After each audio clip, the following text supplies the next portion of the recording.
നമസ്കാരം. സകലമാന കേരളത്തിലേക്ക് സ്വാഗതം. ആദ്യം പ്രധാന വാർത്തകൾ നോക്കാം.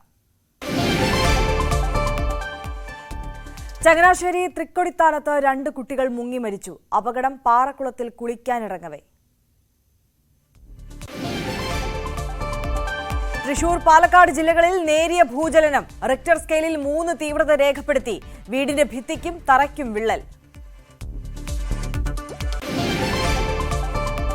തൃശൂരിൽ എലിപ്പനി ബാധിച്ച് 1 മരണം. മരിച്ചത് ചാഴൂർ സ്വദേശി.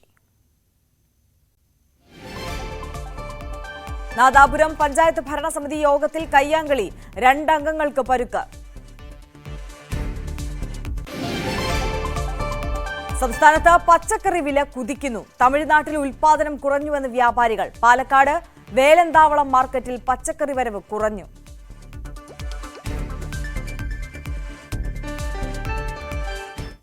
വിശദമായി നോക്കാം. ചങ്ങനാശ്ശേരി തൃക്കൊടിത്താനം ചെമ്പുപുറം പാറക്കുളത്തിൽ കുളിക്കാനിറങ്ങിയ 2 കുട്ടികൾ മുങ്ങി മരിച്ചു.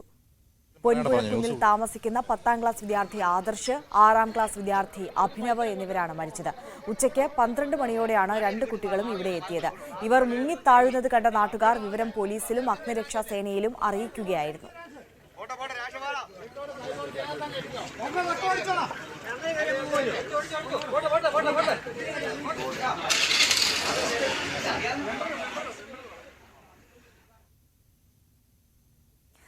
തൃശൂർ, പാലക്കാട് ജില്ലകളിൽ നേരിയ ഭൂചലനം. തൃശൂർ, കുന്നംകുളം, വേലൂർ, മുണ്ടൂർ ഭാഗങ്ങളിലും പാലക്കാട് ജില്ലയിലെ തിരുമിറ്റക്കോടും പടിഞ്ഞാറങ്ങാടിയിലും ഭൂചലനം അനുഭവപ്പെട്ടു. വീടിന്റെ ഭിത്തിക്കും തറയ്ക്കും വിള്ളൽ സംഭവിച്ചു. രാവിലെ 8:15ഓടെയാണ് ഭൂചലനം ഉണ്ടായത്. റിക്ടർ സ്കെയിലിൽ 3 തീവ്രത രേഖപ്പെടുത്തി. ഇന്ന് രാവിലെ 8:15ഓടെയാണ് പാലക്കാട്, തൃശൂർ അതിർത്തി പ്രദേശങ്ങളിൽ ഭൂചലനമുണ്ടായത്. റിക്ടർ സ്കെയിലിൽ 3 രേഖപ്പെടുത്തിയിട്ടുള്ളത്. എന്തായാലും അതിതീവ്രമല്ലെങ്കിൽ പോലും ആളുകളിൽ വലിയ തോതിൽ ഇത് പരിഭ്രാന്തി പരത്തിയിട്ടുണ്ട്. കാരണം ഭൂമിക്കടിയിൽ നിന്ന് വലിയ തോതിലുള്ള ശബ്ദമുണ്ടായി എന്ന് നാട്ടുകാർ പറയുന്നുണ്ട്. ഒപ്പം തന്നെ ഈ ഷെൽഫിലും മറ്റും വെച്ച പാത്രങ്ങളെല്ലാം തന്നെ താഴോട്ട് വീഴുന്ന സംഭവമുണ്ടായി. ഇത് പാലക്കാട് ജില്ലയിലെ തിരുമറ്റക്കോട് പ്രദേശത്തും അതുപോലെ തന്നെ തൃശൂർ ജില്ലയിലെ കുന്നംകുളം, ചൊവ്വല്ലൂർ ഭാഗങ്ങളിലുമാണ് ഇത് ഉണ്ടായിട്ടുള്ളത്. ഒപ്പം തന്നെ അതിന് പ്രാന്തപ്രദേശങ്ങളിലുമാണ്. ഈ ദേശമംഗലം ഭാഗത്ത് ഒരു യഥാർത്ഥത്തിൽ ഈ ഭൂചലനത്തിന്റെ ഉത്ഭവ കേന്ദ്രമാണ് ദേശമംഗലം എന്ന് പറയപ്പെടുന്നുണ്ട്. അതേക്കുറിച്ചുള്ള അന്വേഷണമെല്ലാം തന്നെ ഇതിനെല്ലാം തന്നെ ശാസ്ത്രീയമായ പരിശോധനകൾ ആവശ്യമാണ്. എന്തായാലും ജിയോളജി റവന്യൂ വകുപ്പ് സംഘം തൃശ്ശൂരിൽ നിന്ന് ഇങ്ങോട്ട് തിരിച്ചിട്ടുണ്ട്.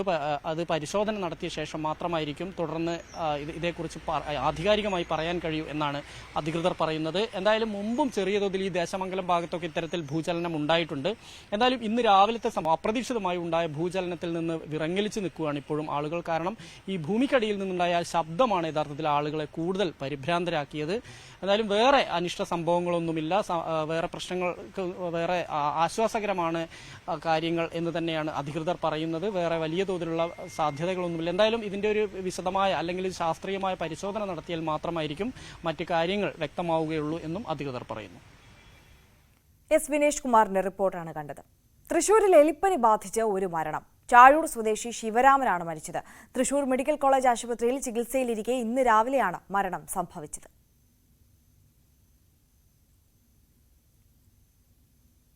ഇടുക്കി കട്ടപ്പനയിൽ യുവാവിനെ വെട്ടിക്കൊലപ്പെടുത്തിയ കേസിൽ ഫോറൻസിക് സംഘം തെളിവുകൾ ശേഖരിച്ചു. വെള്ളിയാഴ്ച വൈകിട്ടാണ് സുവർണഗിരിയിലെ ഭാര്യ വീട്ടിലെത്തിയ കക്കാട്ടുകട കളപ്പുരയ്ക്കൽ സുബിൻ ഫ്രാൻസിസിനെ അയൽവാസി വെൺമാന്ത്ര ബാബു കൊലപ്പെടുത്തിയത്. വാക്കുതർക്കമാണ് കൊലപാതകത്തിൽ കലാശിച്ചത്. പ്രതി കട്ടപ്പന പോലീസിനെയും ആക്രമിച്ചു.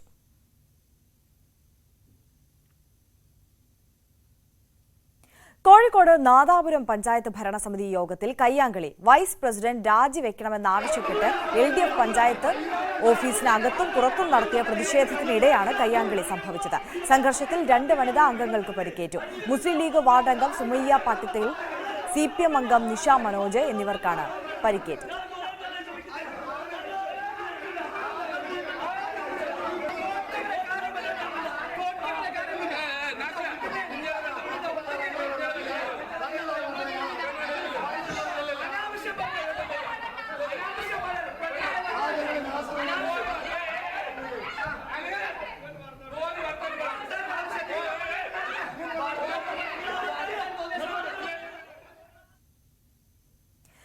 മുരളീധരനായി വടകരയിലും പോസ്റ്ററുകൾ. നയിക്കാൻ നായകൻ വരണമെന്ന നിലയിലുള്ള ബോർഡുകളാണ് വടകരയിൽ വിവിധയിടങ്ങളിൽ ഉയർന്നത്. വടകരയിലെയും നേമത്തെയും തൃശൂരിലെയും തെരഞ്ഞെടുപ്പുകളെക്കുറിച്ച് പരാമർശമുണ്ട്.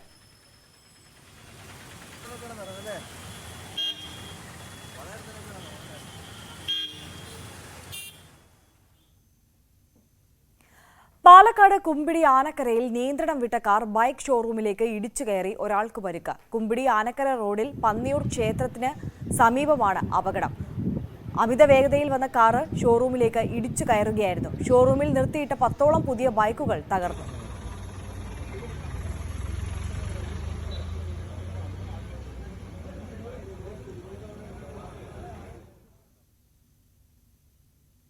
താമരശ്ശേരി ചുരത്തിൽ ലോറി അപകടത്തിൽപ്പെട്ടു. വയനാട്ടിൽ നിന്ന് മരം കയറ്റി ചുരം ഇറങ്ങുകയായിരുന്ന ലോറിയാണ് 8ാം വളവിൽ മറിഞ്ഞത്. പുലർച്ചെ 3:30യോടെയായിരുന്നു അപകടം. ക്ലീനർ കൂടത്തായി പൂവോട്ടിൽ സലീമിന് പരിക്കേറ്റു. അപകടത്തെ തുടർന്ന് വൺ വേ അടിസ്ഥാനത്തിലാണ് ഇതുവഴി വാഹനങ്ങൾ കടന്നുപോകുന്നത്. ക്രെയിൻ എത്തിച്ച് ലോറി നീക്കം ചെയ്യാനുള്ള ശ്രമം ആരംഭിച്ചു.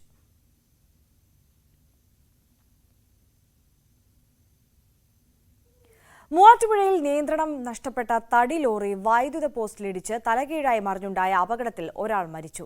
ലോറിയിലെ സഹായി ഈരാറ്റുപേട്ട സ്വദേശി അബ്ദുൾ ലത്തീഫാണ് മരിച്ചത്. ഡ്രൈവർക്ക് പരിക്കേറ്റു. ലോറി നിയന്ത്രണം നഷ്ടപ്പെട്ട് റോഡരികിലെ വൈദ്യുത പോസ്റ്റിലിടിച്ച് തലകീഴായി മറിയുകയായിരുന്നു. റോഡിന്റെ അശാസ്ത്രീയമായ നിർമ്മാണമാണ് അപകട കാരണമെന്ന് നാട്ടുകാർ പറയുന്നു. ഓടുന്ന ട്രെയിനിൽ ചാടിക്കയറുന്നതിനിടെ റെയിൽവേ ട്രാക്കിലേക്ക് വീണ ആൾക്ക് രക്ഷകനായി പോലീസ് ഉദ്യോഗസ്ഥൻ. കണ്ണൂർ റെയിൽവേ സ്റ്റേഷനിലായിരുന്നു സംഭവം. കേരള റെയിൽവേ പോലീസ് ഉദ്യോഗസ്ഥൻ ലാഗേഷാണ് രക്ഷകനായത്.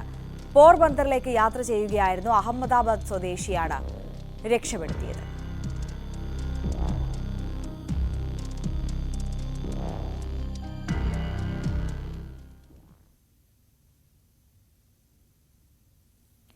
ഇടുക്കിയിലെ ചെറുകിട ഡാമുകളിൽ ജലനിരപ്പ് കുറവ്. ഇടുക്കി ഡാമിൽ സംഭരണശേഷിയുടെ 30% മാത്രമാണ് ജലനിരപ്പ്. വേനൽ മഴ ശക്തമായി പെയ്തെങ്കിലും മൺസൂൺ സജീവമാകാത്തതിലാണ് ജലനിരപ്പ് കാര്യമായി കുറയാൻ കാരണമായത്. പ്രധാന അണക്കെട്ടായ ഇടുക്കിയിൽ 2373 അടിയാണ് നിലവിലെ ജലനിരപ്പ്. ആനയിറങ്കലിൽ 5% മാത്രമാണ് വെള്ളമുള്ളത്. പൊന്മുടിയിൽ 31.48%, ഇരട്ടയാറിൽ 16%, കല്ലാറിൽ 24%വുമാണ് വെള്ളമുള്ളത്. ലോവർ പെരിയാറിൽ സംഭരണശേഷിയുടെ 56% വെള്ളമുണ്ട്. മാട്ടുപ്പെട്ടിയിൽ 63.23%, കല്ലാർകുട്ടിയിൽ 62% വെള്ളമുണ്ട്. കാലവർഷം ശക്തി പ്രാപിച്ചാലും ഇടുക്കി ഉൾപ്പെടെയുള്ള അണക്കെട്ടുകൾ തുറക്കേണ്ട സാഹചര്യം ഉണ്ടാവില്ലെന്നാണ് വിലയിരുത്തൽ. പാലക്കാട് കൊടുമുണ്ട ഹയർ സെക്കൻഡറി സ്കൂളിൽ കലാലയ ജ്യോതി ലഹരി വിരുദ്ധ ബോധവൽക്കരണ പരിപാടിയായ ഉണർവ് സംഘടിപ്പിച്ചു. മുതുതല ഗ്രാമപഞ്ചായത്ത് പ്രസിഡന്റ് ആനന്ദവല്ലി ഉദ്ഘാടനം ചെയ്തു. സംസ്ഥാന വനിതാ കമ്മീഷന്റെ ആഭിമുഖ്യത്തിലാണ് പരിപാടി സംഘടിപ്പിച്ചത്. ജനമൈത്രി പോലീസ് അസിസ്റ്റന്റ് ജില്ലാ നോഡൽ ഓഫീസർ വി ആറുമുഖൻ പഠനമാണ് ലഹരി എന്ന വിഷയത്തിൽ ക്ലാസ് നയിച്ചു. ഇങ്ങനൊരു പരിപാടി സംഘടിപ്പിക്കാൻ കാരണം പഞ്ചായത്തിലെ ജാഗ്രതാ സമിതി എന്ന് പറഞ്ഞൊരു സമിതി പ്രവർത്തിക്കുന്നുണ്ട്. ഓരോ വാർഡിലും ജാഗ്രതാ സമിതിയുണ്ട്. അപ്പൊ ഇതിന്റെ നേതൃത്വത്തിൽ എന്തെങ്കിലും പ്രോഗ്രാമുകൾ ഓരോ വർഷവും പുതിയ ഏതെങ്കിലും പ്രോഗ്രാമുകൾ സെലക്ട് ചെയ്ത് നമ്മൾ നടത്താറുണ്ട്. ഇത്തവണ വനിതാ കമ്മീഷൻ അവരെ കുറിച്ച് പറയുകയാണെങ്കിൽ മഹിളാ മണി എന്ന് പറഞ്ഞ അവർക്കാണ് പാലക്കാട് ജില്ലയിലെ സംസ്ഥാന വനിതാ കമ്മീഷന്റെ ചാർജുള്ളവരാണ്. അവരാണ് ഇങ്ങനൊരു ക്ലാസ് സംഘടിപ്പിക്കാൻ അവസരം ഉണ്ടാക്കി തരണമെന്ന് ആവശ്യപ്പെടുകയും മുതുതല പഞ്ചായത്ത് അത് ഏറ്റെടുത്ത് നമ്മുടെ 2 പഞ്ചായത്തിലുള്ള 2 സ്കൂളുകളിലായിട്ട് ക്ലാസ്സുകൾ സംഘടിപ്പിച്ചത്. പക്ഷെ നിർഭാഗ്യം എന്ന് പറയട്ടെ, വളരെ താല്പര്യത്തോടെ ആവശ്യപ്പെട്ട അവർക്ക് ഇതോടെ എത്താൻ കഴിഞ്ഞില്ല. കാരണം ഇങ്ങോട്ട് രാവിലെ വരുന്ന വഴിക്ക് ആക്സിഡന്റ് പറ്റിയതാണ്, അവരെ ഹോസ്പിറ്റലായി പോയി. കൊല്ലം ശാസ്താംകോട്ട ക്ഷേത്രത്തിൽ പിറന്ന കുരങ്ങിന് രക്ഷകരായി നാട്ടുകാർ. അമ്മയ്ക്ക് അസുഖം ബാധിച്ചതോടെ ജീവന് വേണ്ടി മല്ലിട്ട കുരങ്ങിന് നാട്ടുകാർ ലാക്ടജൻ നൽകുകയായിരുന്നു.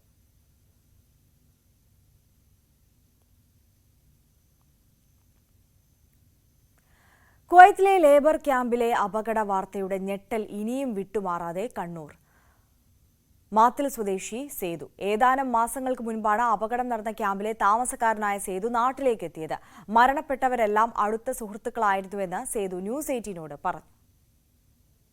കുവൈത്തിലെ ലേബർ ക്യാമ്പിൽ വലിയ അപകടമുണ്ടായ ആ സ്ഥലത്ത് തന്നെ ഉണ്ടായിരുന്ന സേതു എന്ന ആളാണ് നമ്മോടൊപ്പം ചേരുന്നത്. ഇദ്ദേഹം ഈ മരണപ്പെട്ടവരുടെ കൂടെ താമസിക്കും. അവർ അടുത്ത പരിചയമുള്ള ഒരാളും കൂടിയാണ്. ഏതായാലും അദ്ദേഹത്തിന് തന്നെ നമുക്ക് ചോദിക്കാം എന്താണ് കാര്യങ്ങൾ. എന്താണ് നിങ്ങൾ എവിടെയായിരുന്നു ഉണ്ടായിരുന്നത് നേരത്തെ? ഞാനത് സെയിം ക്യാമ്പിലായിരുന്നു.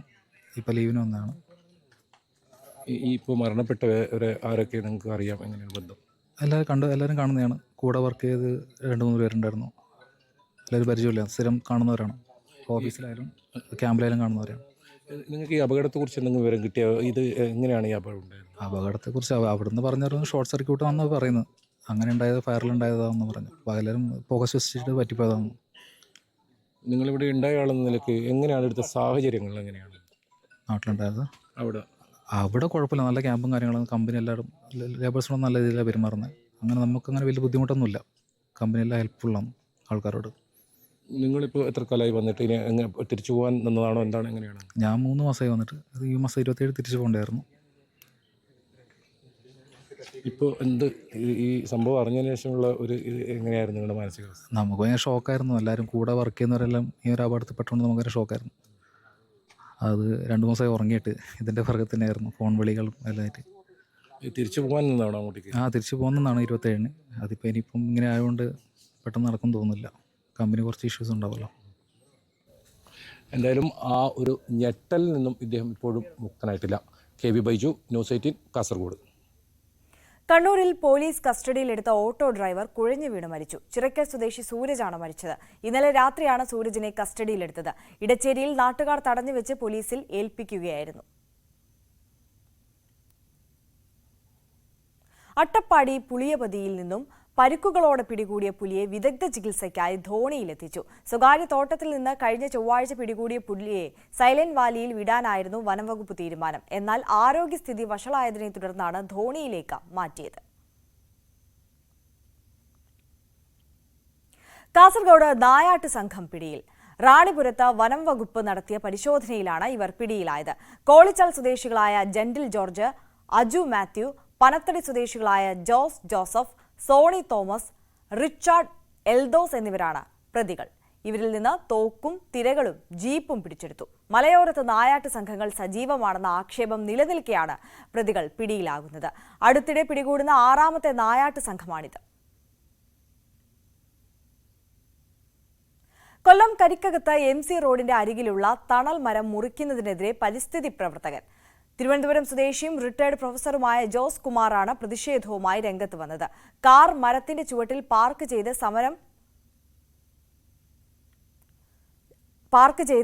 സമരം നടത്തിവരികയാണ്. തുടർന്ന് പോലീസ് എത്തി ഇയാളെ അറസ്റ്റ് ചെയ്ത് നീക്കി.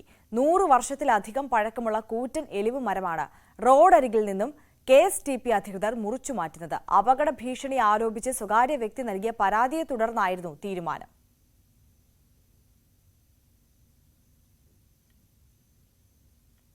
പാലക്കാട് പട്ടാമ്പിയിൽ മെഹന്തി ഫെസ്റ്റ് സംഘടിപ്പിച്ചു. വലിയ പെരുന്നാളിനോടനുബന്ധിച്ച് പട്ടാമ്പി ഗവൺമെന്റ് ഹയർ സെക്കൻഡറി സ്കൂളിലാണ് ഈദ് ഈശൽ 2024 എന്ന പേരിൽ മത്സരം നടത്തിയത്. UP ഹൈസ്കൂൾ വിഭാഗങ്ങളിൽ നിന്നുള്ള വിദ്യാർത്ഥിനികൾ പങ്കെടുത്തു. പഠനത്തോടൊപ്പം കുട്ടികളുടെ മാനസിക ഉല്ലാസം ലക്ഷ്യമിട്ടാണ് ഇത്തരത്തിലുള്ള ആഘോഷങ്ങൾ സംഘടിപ്പിക്കുന്നതെന്ന് ഡെപ്യൂട്ടി HM നിർമ്മല ടീച്ചർ പറഞ്ഞു.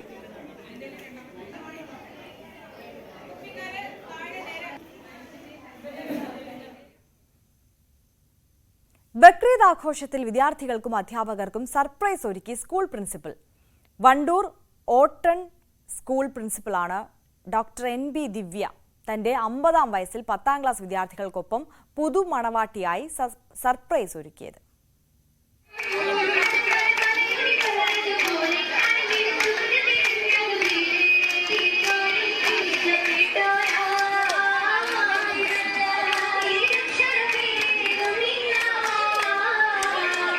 പുതുമണവാട്ടിയുടെ വേഷത്തിൽ സ്കൂൾ പ്രിൻസിപ്പാളിനെ കണ്ടപ്പോൾ അധ്യാപകരും വിദ്യാർത്ഥികളും ആദ്യമൊന്ന് അമ്പരന്നു.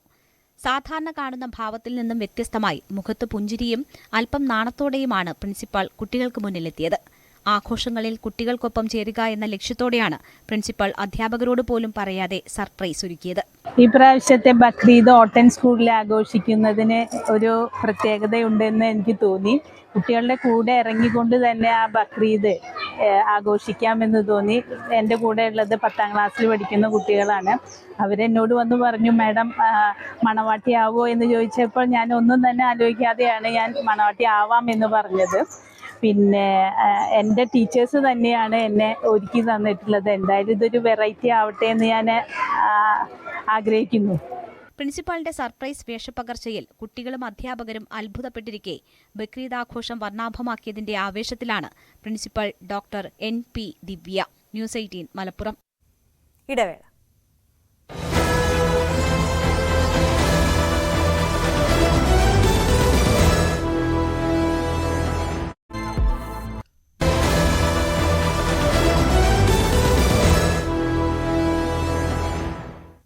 തിരികെ വാർത്തകളിലേക്ക്.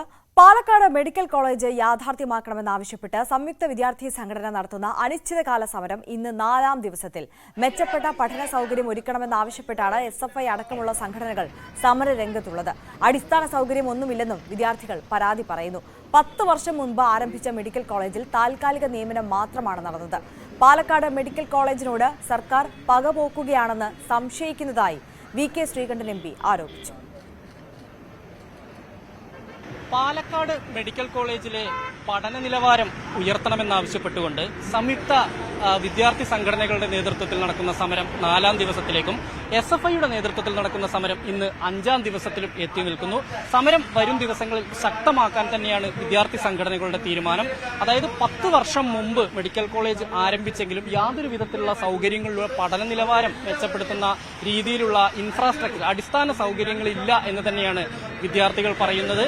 ഒപ്പം തന്നെ ഫാക്കൽറ്റി താൽക്കാലിക അടിസ്ഥാനത്തിലാണ് നിയമനങ്ങൾ നടക്കുന്നതെങ്കിൽ പോലും വിദ്യാർത്ഥികൾക്ക് ഇത്ര വിദ്യാർത്ഥികളുടെ അനുപാതത്തിലുള്ള അധ്യാപകർ ഇല്ല. അതുമെല്ലാം തന്നെ തങ്ങളുടെ പഠന നിലവാരത്തെ ബാധിക്കുന്നു എന്ന് തന്നെയാണ് പറയുന്നത്. ഒപ്പം തന്നെ ഇതിൽ എടുത്തു പറയേണ്ട മറ്റൊരു കാര്യം, നമുക്കറിയാം 10 വർഷം മുമ്പ് ആരംഭിച്ച മെഡിക്കൽ കോളേജിൽ ഇപ്പോഴും ഇത് പൂർണ്ണ അർത്ഥത്തിൽ ഇനിയും ഒരു മെഡിക്കൽ കോളേജ് ആയിട്ടില്ല. ഇവിടെ ഒരു കിടത്തി ചികിത്സ ആരംഭിക്കുന്നത് തെരഞ്ഞെടുപ്പിന് തൊട്ട് മുമ്പാണ്. അതും യഥാർത്ഥത്തിൽ ആളുകളുടെ കണ്ണിൽ പൊടിയിടാനുള്ള ഒരു തന്ത്രം എന്നുള്ള രീതിയിൽ തന്നെയാണ് ഇതിനെ ജനങ്ങൾ നോക്കിക്കാണുന്നത്. ഇപ്പോഴും ഇവിടെ നിന്ന് വിദഗ്ധ ചികിത്സ ലഭിക്കണമെങ്കിൽ തൃശ്ശൂരിലോ അല്ലെങ്കിൽ എറണാകുളത്തോ കോഴിക്കോടോ പോകേണ്ട ഒരു അവസ്ഥയാണ് ഇവിടുത്തെ നാട്ടുകാർക്കുള്ളത്. ഇതിനിടയിലാണ് ഇവിടെ പഠിക്കുന്ന വിദ്യാർത്ഥികൾ തന്നെ ഈ മെഡിക്കൽ കോളേജിന്റെ ഒരു അതായത് പ്രവർത്തനം പൂർണ്ണ അർത്ഥത്തിൽ സജ്ജമാക്കണം എന്നാവശ്യപ്പെട്ടുകൊണ്ട് സമരം ചെയ്യുന്നത്. എന്തായാലും സമരവുമായി മുന്നോട്ട് പോകാൻ തന്നെയാണ് വിദ്യാർത്ഥികളുടെ തീരുമാനം. ഒരു OP ഇല്ല, പിന്നെ കാഷ്വാലിറ്റി ഇല്ല, പിന്നെ ഫാക്കൽറ്റി ഷോർട്ടേജ് ഉണ്ട്. അങ്ങനെ കുറെ കാര്യങ്ങളുണ്ട്. ഞങ്ങൾക്ക് ഇവിടെ ഒരു പ്രവർത്തനമായിട്ടുള്ള ഒരു നല്ലൊരു മെഡിക്കൽ കോളേജ് ഇല്ല.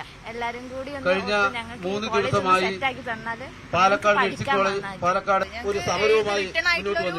ഉറപ്പ് കിട്ടാതെ ഞങ്ങള് 4ാം ദിവസമാണ് സമരം. സൂചനാ സമരം ഉണ്ടായി. അത് കഴിഞ്ഞിപ്പോ 4ാം ദിവസമാണ് അനിശ്ചിതകാല സമരം തുടരുന്നത്. ഇതുവരെ തീരുമാനമായിട്ടില്ല. സമരം ചെയ്യുന്നത് ന്യായമാണ് എങ്കിൽ പോലും ഈ വിഷയം സർക്കാരിന്റെ മുന്നിലെത്തിച്ച് ഇത് പരിഹരിക്കാൻ വേണ്ട നടപടി സ്വീകരിക്കുമെന്ന് VK ശ്രീകണ്ഠൻ MP വിദ്യാർത്ഥികൾക്ക് ഉറപ്പു നൽകി. ഞാൻ ഇന്ന് തന്നെ മുഖ്യമന്ത്രിയുമായിട്ട് ബന്ധപ്പെടുന്നുണ്ട്. മുഖ്യമന്ത്രി ഇക്കാര്യത്തിൽ അടിയന്തരമായിട്ട് ഇടപെടണമെന്നാണ് എന്റെ ഒരു ആവശ്യം. വിദ്യാർത്ഥികൾ തുടങ്ങിവെച്ച ഈ ഒരു സമരത്തിലേക്ക് കൂടുതൽ ആളുകൾ എത്തേണ്ടതുണ്ട് എന്ന് തന്നെയാണ് വിദ്യാർത്ഥികൾ പറയുന്നത്. കാരണം പൊതുസമൂഹത്തിന്റെ ഒരു പിന്തുണ കൂടി ഇതിൽ ലഭിച്ചാൽ മാത്രമേ തങ്ങൾ വരും ദിവസങ്ങളിൽ കൂടുതൽ ശക്തമായ രീതിയിൽ സമരപരിപാടികളുമായി മുന്നോട്ട് പോകാൻ കഴിയുകയുള്ളൂ എന്ന് വിദ്യാർത്ഥി സംഘടനകൾ പറയുന്നു. വിദ്യാർത്ഥി സംഘടനകൾക്കൊപ്പം SFIയും മറ്റുള്ള വിദ്യാർത്ഥി സംഘടനകളും എല്ലാം തന്നെ ഇക്കാര്യത്തിൽ ഒരേ നിലപാട് തന്നെയാണ് സ്വീകരിക്കുന്നത്. ക്യാമറാമാൻ പ്രജിത്ത് കോങ്ങാടിനൊപ്പം S വിനേഷ് കുമാർ, ന്യൂസ് 18 പാലക്കാട്. കൊച്ചി നഗരത്തിലെ കുടിവെള്ള വിതരണം സ്വകാര്യ കമ്പനിക്ക് കൈമാറാനുള്ള തീരുമാനത്തിനെതിരെ പ്രതിഷേധം ശക്തമാകുന്നു. ഇടതുമുന്നണി ഭരിക്കുന്ന കൊച്ചി നഗരസഭയിൽ പ്രതിഷേധവുമായി AITUC രംഗത്ത് വന്നു. ജല അതോറിറ്റിയുടെ നീക്കം നിരക്ക് വർധവിന് കാരണമാകുമെന്നാണ് പ്രധാന ആരോപണം. ADB വായ്പയിലാണ് കൊച്ചി നഗരത്തിലെ കുടിവെള്ള വിതരണത്തിന്റെ അധികാരം ഫ്രഞ്ച് കമ്പനിക്ക് കൈമാറാൻ നീക്കം നടക്കുന്നത്. ഇത് നിരക്ക് വർധനവിനൊപ്പം നിലവിലെ കുടിവെള്ള പദ്ധതികളെ അട്ടിമറിക്കുമെന്നാണ് ആരോപണം. ആദ്യഘട്ടത്തിൽ കൊച്ചിയിലും പിന്നീട് തിരുവനന്തപുരത്തും പദ്ധതി നടപ്പിലാക്കാനാണ് ശ്രമം നടക്കുന്നത്. ഇതിൽ നിന്ന് സർക്കാർ പൂർണ്ണമായും പിന്മാറണമെന്ന് AITUC ആവശ്യപ്പെട്ടു. AITUC ജനങ്ങളുടെ ഈ വിഷയം ഇപ്പോൾ സർക്കാരിന് മുന്നിൽ ഒരു ശ്രദ്ധ ക്ഷണിക്കണം എന്ന നിലയിൽ അവതരിപ്പിച്ചിട്ടുണ്ട്. ഞങ്ങൾ പ്രതീക്ഷിക്കുന്നത് ഇടതുപക്ഷ ജനാധിപത്യ മുന്നണിയുടെ നയം ഈ പൊതുമേഖലയെ ശക്തിപ്പെടുത്തുക എന്നതുകൊണ്ട് തന്നെ ഇക്കാര്യത്തിൽ ഗവൺമെന്റ് ഇടപെടലുണ്ടാവുമെന്ന് തന്നെയാണ് ഞങ്ങൾ പ്രതീക്ഷിക്കുന്നത്. അതിശക്തമായ ഇത്തരം നീക്കങ്ങളുമായി ആര് മുന്നോട്ട് പോയാലും ബഹുജന മുന്നണി വളർത്തിക്കൊണ്ട്, ഏറ്റവും ബഹുജന പക്ഷവും വളർത്തിക്കൊണ്ട് അതിനെ തിരുത്തിക്കാൻ ആവശ്യമായ സമീപനങ്ങളുമായി ഞങ്ങൾ മുന്നോട്ട് പോകും. നിലവിലെ കുടിവെള്ള വിതരണത്തിൽ 50% ചോർച്ചയുണ്ടെന്നാണ് ജലവകുപ്പിന്റെ കണ്ടെത്തൽ. 2511 കോടി രൂപയാണ് പുതിയ പദ്ധതി ചെലവ്. വലിയ കമ്മീഷൻ കൈപ്പറ്റാനുള്ള നീക്കം മാത്രമാണ് സ്വകാര്യവൽക്കരണമെന്നാണ് ആരോപണം. നഗരത്തിലേക്ക് കുടിവെള്ളം എത്തിക്കുന്നതിന് കോടികൾ ചെലവിട്ട് ആലുവയിൽ പുതിയ പ്ലാന്റ് നിർമ്മാണം തുടങ്ങിയെങ്കിലും പുതിയ ടെൻഡറായതോടെ അതും നിലച്ചു. പ്രതിഷേധവുമായി മുന്നോട്ടു പോകുമെന്ന് ATUC വ്യക്തമാക്കിയിട്ടുണ്ട്. ന്യൂസ് 18 കൊച്ചി. ഇടുക്കി അടിമാലി ഗ്രാമപഞ്ചായത്തിൽ ശ്രവണ സഹായികൾ വിതരണം ചെയ്തു. ഓർത്തോ ഉപകരണങ്ങളുടെ വിതരണവും ഇതോടൊപ്പം നടന്നു. ഗ്രാമപഞ്ചായത്ത് പ്രസിഡന്റ് സൗമ്യ അനിൽ ഉദ്ഘാടനം ചെയ്തു. അടിമാലി ഗ്രാമപഞ്ചായത്ത് 2023-24 സാമ്പത്തിക വർഷത്തിൽ ഭിന്നശേഷിക്കാർക്കായി 9 ലക്ഷം രൂപ വകയിരുത്തിയിരുന്നു. ഇതിൽ 1,36,000 രൂപയോളം ചെലവഴിച്ചാണ് ശ്രവണ സഹായികൾ വാങ്ങിയത്. ഇടുക്കി നെടുങ്കണ്ടത്തെ ആധുനിക മാർക്കറ്റ് സമുച്ചയ നിർമ്മാണം പ്രാരംഭഘട്ടത്തിൽ മുടങ്ങി. 19 കോടി രൂപ മുതൽ മുടക്കി നിർമ്മിക്കാൻ ഉദ്ദേശിച്ച സമുച്ചയത്തിന്റെ നിർമ്മാണമാണ് ഒന്നാം ഘട്ടം പോലും പൂർത്തീകരിക്കാനാകാതെ മുടങ്ങിയത്. നിലവിൽ മാർക്കറ്റിൽ പ്രവർത്തിച്ചിരുന്ന സ്ഥാപനങ്ങൾ ടൗണിന്റെ വിവിധ ഭാഗങ്ങളിലായാണ് പ്രവർത്തിക്കുന്നത്. മികച്ച രീതിയിൽ പ്രവർത്തിച്ചിരുന്ന നെടുങ്കണ്ടം മാർക്കറ്റിന്റെ പഴയ കെട്ടിടങ്ങൾ പൊളിച്ചു നീക്കിയാണ് പുതിയ സമുച്ചയം നിർമ്മിക്കാൻ ആരംഭിച്ചത്. 5 നിലകളിലായി മാലിന്യ സംസ്കരണ പ്ലാന്റ് ഉൾപ്പെടെ നിർമ്മിക്കുമെന്നായിരുന്നു പ്രഖ്യാപനം. ഒന്നാം ഘട്ടത്തിൽ തറനിരപ്പിലെ പാർക്കിംഗ് സംവിധാനവും 2 നിലകളിലായി 37 ഷട്ടർ മുറികളും പൂർത്തീകരിച്ച് മാർക്കറ്റ് ഇവിടേക്ക് മാറ്റുമെന്നായിരുന്നു അറിയിച്ചത്. എന്നാൽ മാസങ്ങളായി നിർമ്മാണം നിലച്ചിരിക്കുകയാണ്. കാലാകാലങ്ങളായിട്ട് പഞ്ചായത്തിന് വരുമാനം കൊടുത്തുകൊണ്ടിരുന്ന ആളുകളെയൊക്കെ ഒഴിപ്പിച്ചിട്ട് ഈ ബിൽഡിംഗ് പണിയാൻ തീരുമാനിച്ചു. എന്നാൽ ഈ ഒരു അവസ്ഥയിൽ, ഈ ഒരു അസ്ഥികൂടത്തിന്റെ ഒരു അവസ്ഥയിൽ ഈ ബിൽഡിങ്ങിന്റെ പണി പൂർത്തിയാക്കിയിട്ട് നാളുകളായി. ഇതിന്റെ ബാക്കി പണി ഇതുവരെ നടന്നിട്ടില്ല. അതിന്റെ മറ്റു കാര്യങ്ങളെക്കുറിച്ച് അന്വേഷിച്ചപ്പോൾ അതിന് ലോണിന് വെച്ചിരിക്കുകയാണ്, തിരുവനന്തപുരത്താണ് മറിച്ചാണെന്നുള്ള ഒരു ഉത്തരമല്ലാതെ വ്യക്തമായ മറുപടി ആരും തന്നിട്ടില്ല. നിരവധിയായിട്ടുള്ള ആളുകൾ അവർ ഉപജീവനമാർഗത്തിന്റെ ഭാഗമായിട്ട് കച്ചവടം നടത്തിയിരുന്ന സ്ഥാപനം കൂടിയായിരുന്നു. അപ്പൊ ഇത് പൊളിച്ചു കളഞ്ഞിട്ട് ഒന്നും ചെയ്യാൻ കഴിയാത്ത അവസ്ഥയിലേക്ക്, ഇത്തരമൊരു അവസ്ഥയിലേക്ക് മാറ്റുക എന്ന് പറഞ്ഞാൽ നമ്മുടെ പ്രദേശത്തെ ഒരു സാമൂഹ്യ വിരുദ്ധർക്ക് നമുക്ക് കണ്ടാലറിയാം, സാമൂഹ്യ വിരുദ്ധരുടെ താവളമായി മാറിയിരിക്കുകയാണ്. ഇവിടെയുള്ള അന്യസംസ്ഥാന തൊഴിലാളികളൊക്കെ ഞായറാഴ്ച ദിവസങ്ങളിലൊക്കെ മദ്യപിക്കാൻ വേണ്ടി അവർക്ക് വലിയ സൌകര്യം ഒരുക്കി കൊടുത്തിരിക്കുന്ന തരത്തിലേക്ക് മാറിയിരിക്കുകയാണ്. പഞ്ചായത്ത് വിഹിതവും സംസ്ഥാന സർക്കാർ വിഹിതവും ഉൾപ്പെടുത്തിയായിരുന്നു നിർമ്മാണം ഉദ്ദേശിച്ചത്. മത്സ്യം, മാംസം, പച്ചക്കറി തുടങ്ങിയവയുടെ വിപണനത്തിനായി പ്രത്യേക സൌകര്യങ്ങളും ഉറപ്പു നൽകിയിരുന്നു. എന്നാൽ നിർമ്മാണം ഉപേക്ഷിക്കപ്പെട്ട അവസ്ഥയിലായതോടെ വ്യാപാരികളും ദുരിതത്തിലാണ്. നിലവിൽ പ്രദേശത്ത് സാമൂഹ്യവിരുദ്ധ ശല്യം രൂക്ഷവും. ന്യൂസ് 18 ഇടുക്കി. അയൽവാസി വീട് നിർമ്മാണത്തിനായി മണ്ണ് നീക്കം ചെയ്തതോടെ വീട് അപകടാവസ്ഥയിലായതായി പരാതി. ഇടുക്കി സേനാപതി സ്വദേശി ചൂരക്കുഴിയിൽ മഞ്ജു ജോസഫിന്റെ വീടാണ് അപകടാവസ്ഥയിലായത്. സംരക്ഷണ ഭിത്തി നിർമ്മിക്കാൻ ഇടപെടൽ നടത്താതെ അധികൃതർ മാറി താമസിക്കാൻ ആവശ്യപ്പെടുന്നതായാണ് കുടുംബത്തിന്റെ പരാതി. 4 വർഷങ്ങൾക്ക് മുൻപാണ് മഞ്ജുവിന്റെ അയൽവാസി വീട് നിർമ്മാണത്തോടനുബന്ധിച്ച് ഇവരുടെ വീടിന് സമീപത്ത് നിന്ന് മണ്ണ് നീക്കം ചെയ്തത്. സംരക്ഷണ ഭിത്തി നിർമ്മിച്ചു നൽകാമെന്നായിരുന്നു വാഗ്ദാനം. എന്നാൽ പിന്നീട് പലതവണ ആവശ്യപ്പെട്ടിട്ടും നടപടിയുണ്ടായില്ല. ചുവരുകൾ വിണ്ടുകീറിയും തറ ഇടിഞ്ഞും നിലവിൽ വീട് അപകടാവസ്ഥയിലാണ്. മഴക്കാലത്ത് വെള്ളമിറങ്ങി മണ്ണിടിയാൻ സാധ്യതയേറെയാണ്. വെള്ളം താഴാതിരിക്കാൻ നിലവിൽ പ്ലാസ്റ്റിക് പടുതയിട്ട് മൂടിയിരിക്കുകയാണിവർ.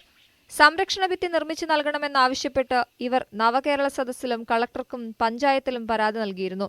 അധികൃതർ സ്ഥലം സന്ദർശിച്ചെങ്കിലും വീട് അപകടാവസ്ഥയിലായതിനാൽ വാടകയ്ക്ക് മാറാൻ ആവശ്യപ്പെടുകയാണ് ചെയ്തത്. ഞാനും എൻ്റെ 2 കുഞ്ഞുങ്ങളും തന്നെയാണ് വീട്ടിൽ താമസിക്കുന്നത്. ഞങ്ങൾക്ക് ഇവിടെ രാത്രി മഴ പെയ്യുമ്പോൾ കിടന്നുറങ്ങാൻ ഞങ്ങൾക്ക് പേടിയാണ്. രാത്രി ഞങ്ങൾ വലിയ മഴയാകുമ്പോൾ ഞങ്ങൾ ഈ നടുക്കത്തെ ഹാളിൽ വന്നിരുന്ന് കസേരയിലിരുന്ന് ഞങ്ങൾ നേരം വെളുപ്പിക്കുന്നു. വലിയ മഴ പെയ്യുമ്പോൾ എനിക്കൊരു നിവൃത്തിയില്ല. ഞാൻ കയറി ഇറങ്ങാത്ത സർക്കാർ സ്ഥാപനങ്ങളൊന്നുമില്ല.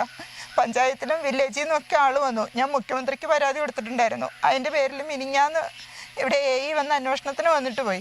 അവരും ഞങ്ങൾക്ക് ഒരു ആശ്വാസപ്രദമായ ഒരു മറുപടി ഞങ്ങൾക്ക് കിട്ടിയിട്ടില്ല. ഞങ്ങൾക്ക് ശരിക്കും പറഞ്ഞ ഈ വിഷയത്തിൽ എനിക്ക് ഒരു നീതി ഇതുവരെ കിട്ടിയിട്ടില്ല. മഞ്ജുവും അമ്മയും 2 കുട്ടികളുമാണ് ഇവിടെ താമസം. കൂലിവേലയാണ് ഉപജീവനമാർഗം. തുച്ഛമായ വരുമാനം കൊണ്ട് നിത്യച്ചെലവുകൾ തള്ളി നീക്കുന്ന കുടുംബത്തിന് വാടകയ്ക്ക് മാറാനോ സംരക്ഷണ ഭിത്തി നിർമ്മിക്കാനോ സാധ്യമല്ല. ന്യൂസ് 18 ഇടുക്കി. തമിഴ്നാട്ടിൽ ഉൽപാദനം കുറഞ്ഞതോടെ കേരളത്തിൽ പച്ചക്കറി വില വീണ്ടും ഉയരാൻ സാധ്യത. പാലക്കാട് വേലന്താവളം മാർക്കറ്റിൽ പച്ചക്കറി എത്തുന്നത് കുറഞ്ഞു. 70 രൂപ 70 1 2 3 4 45 60 രൂപ 61. ദിനവും നൂറുകണക്കിന് പച്ചക്കറി ലോറികൾ എത്തിയിരുന്ന തമിഴ്നാട് അതിർത്തിയിലെ വേലന്താവളം പച്ചക്കറി മാർക്കറ്റാണിത്. തമിഴ്നാട്ടിൽ നിന്നുള്ള പച്ചക്കറി വരവ് പകുതിയായി കുറഞ്ഞിരിക്കുന്നു. പ്രതികൂല കാലാവസ്ഥയെ തുടർന്ന് തമിഴ്നാട്ടിൽ പച്ചക്കറി ഉൽപ്പാദനം കുറഞ്ഞതാണ് തിരിച്ചടി. തക്കാളിക്കും ഉണ്ടമുളകിനുമൊക്കെ വില കുത്തനെ ഉയർന്നിട്ടുണ്ട്. മറ്റുള്ള പച്ചക്കറികൾക്കും വില വർദ്ധിച്ചുകൊണ്ടിരിക്കുന്നു. ഈ അവസ്ഥ തുടരുകയാണെങ്കിൽ വില ഇനിയും ഉയർന്നേക്കുമെന്നാണ് വ്യാപാരികൾ പറയുന്നത്. പാലക്കാടൻ ഗ്രാമങ്ങളിൽ നിന്നുള്ള പച്ചക്കറികളാണിപ്പോൾ വേലന്താവളം മാർക്കറ്റിൽ കൂടുതലായി എത്തുന്നത്. തമിഴ്നാട്ടിൽ നിന്നും ഏറ്റവും കുറവാണ്. തമിഴ്നാട്ടിൽ നിന്നും അവിടെയും മഴയില്ലാത്ത ഒരു കാരണത്താൽ ഇപ്പോൾ മഴ കൂടിയിട്ടുണ്ട്. മഴ ഉള്ളതും കുറച്ച് നശിച്ചു പോയിട്ടുണ്ട്. അത് കാരണം തക്കാളിക്കൊക്കെ വില കൂടിയിട്ടുണ്ട്. ഇവിടെ ഞങ്ങൾ ഒസൂരിൽ നിന്ന് കൊണ്ടുവരുന്നത് അവിടെ ഇപ്പോൾ 1250 രൂപ ഒരു ബോക്സ് 28 കിലോയുടെ. അപ്പോൾ അതൊക്കെ ആകുമ്പോൾ നമുക്ക് വലിയ ബുദ്ധിമുട്ടാണ്. അങ്ങനെയൊക്കെയാണ് വില കുറവ്. കൊച്ചി, തൃശൂർ, മലപ്പുറം, പാലക്കാട്, കോഴിക്കോട് ജില്ലകളിലേക്ക് ഏറ്റവും കൂടുതൽ പച്ചക്കറികൾ പോകുന്നത് വേലന്താവളം മാർക്കറ്റ് വഴിയാണ്. 24 മണിക്കൂറും പ്രവർത്തിച്ചിരുന്ന വേലന്താവളം മാർക്കറ്റിൽ ഇപ്പോൾ പഴയ ആരവങ്ങളില്ല. ഉപ്പ് തൊട്ട് കർപ്പൂരം വരെയുള്ള സാധനങ്ങൾക്ക് ഇതര സംസ്ഥാനങ്ങളെ ആശ്രയിക്കുന്നവരാണ് നമ്മൾ മലയാളികൾ. പച്ചക്കറി ഉൽപ്പാദനം തമിഴ്നാട്ടിൽ കുറഞ്ഞിരിക്കുന്നു. അതുകൊണ്ട് തന്നെ വില ഉയർന്നുകൊണ്ടേയിരിക്കുന്നു. വരും ദിവസങ്ങളിൽ തമിഴ്നാട്ടിൽ നിന്ന് കൂടുതൽ പച്ചക്കറി എത്തിയില്ലെങ്കിൽ നമ്മുടെ കുടുംബ ബജറ്റ് താളം തെറ്റുക തന്നെ ചെയ്യും. വേലന്താവളത്ത് നിന്ന് ക്യാമറാമാൻ പ്രജിത്ത് കോങ്ങാടിനൊപ്പം എസ് വിനേഷ് കുമാർ, ന്യൂസ് 18. ഇനി നോക്കാം സ്വർണം വെള്ളി നിരക്കുകൾ. കവിത ഗോൾഡ് ആൻഡ് ഡയമണ്ട്സ് ഇന്നത്തെ സ്വർണം വെള്ളി നിരക്കുകൾ നിങ്ങൾക്കായി സമർപ്പിക്കുന്നത് wedding collections from Kavitha gold and diamonds. സ്വർണം 22 ക്യാരറ്റ് ഗ്രാമിന് 6650 രൂപ, പവന് 53,200 രൂപ. സ്വർണം 18 ക്യാരറ്റ് ഗ്രാമിന് 5530 രൂപ, പവന് 44,240 രൂപ. വെള്ളി ഗ്രാമിന് 95 രൂപ, കിലോഗ്രാമിന് 95,000 രൂപ. കവിത ഗോൾഡ് ആൻഡ് ഡയമണ്ട്സ് ഇന്നത്തെ സ്വർണം വെള്ളി നിരക്കുകൾ നിങ്ങൾക്കായി സമർപ്പിക്കുന്നത് wedding collections from Kavitha gold and diamonds. സകലമാന കേരളം പൂർണ്ണമാകുന്നു. ഇനി പൊതുവേദി കാണാം. കിരൺ ബാബു ചേരും. നമസ്കാരം.